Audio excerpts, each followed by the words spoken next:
Bonjour à toutes et tous, on se retrouve sur le plateau de l'EPJT pour ces assises 2025 avec moi François Pitrel, journaliste environnement à BFM TV.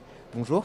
Bonjour. Alors vous êtes sur une chaîne d'infos en continu, il faut que l'info aille vite, il y a beaucoup d'immédiateté. À côté de ça, l'écologie, ça demande de la pédagogie, il faut expliquer les problématiques. Est-ce que c'est pas un paradoxe? Ah bah si complètement. Le climat et l'écologie c'est du temps long et moi je travaille dans une chaîne d'information en continu.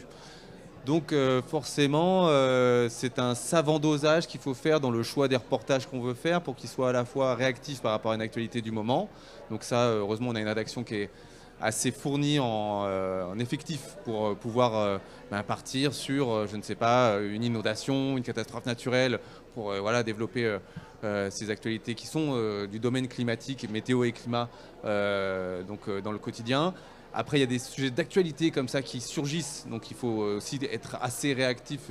Par exemple, je ne sais pas moi, mais typiquement, hier, il y a eu un débat sur les zones à faible émission dans les villes qui a surgi comme ça suite à une tribune dans un journal, Le Figaro pour ne pas le nommer.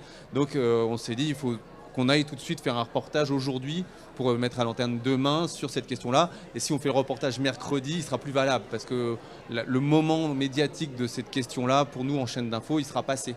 Donc voilà, c'est ensuite un troisième élément, ça va être des sujets que je vais fabriquer moi en mode froid, comme on dit dans le jargon. C'est-à-dire que c'est des sujets qui peuvent passer aujourd'hui, demain, la semaine prochaine ou même le mois prochain parfois.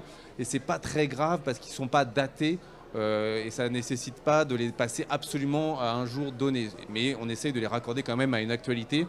Par exemple, j'ai fait un sujet en amont sur les inondations, comment se préparer au risque inondation, quelles sont les techniques et les technologies qu'on peut mettre en œuvre pour ça. Et ce sujet-là, on le passera le jour où il y aura une inondation.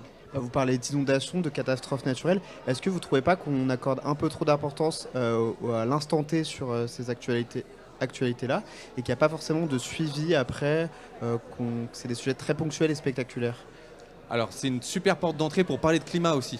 C'est-à-dire que ces catastrophes naturelles, elles ne sont pas juste là comme ça, venues de nulle part. On est aussi responsable en tant que voilà, société des gaz à effet de serre qu'on émet, et de la puissance et l'intensité de ces événements climatiques. Donc c'est quand même important qu'on les traite. Et il y a aussi toute une quantité d'infos qui sont des infos service. C'est-à-dire qu'à quelle heure va arriver la tempête, à combien de kilomètres en devant on peut s'attendre, quelles sont les routes ou les zones qui vont être impraticables pour les gens qui nous regardent, de savoir si voilà, ils vont pouvoir rentrer chez eux ou ça ne sert à rien parce que la neige va tomber. Enfin, voilà, il y a aussi quand même une importance de cette immédiateté parce que les gens ont besoin d'avoir cette info.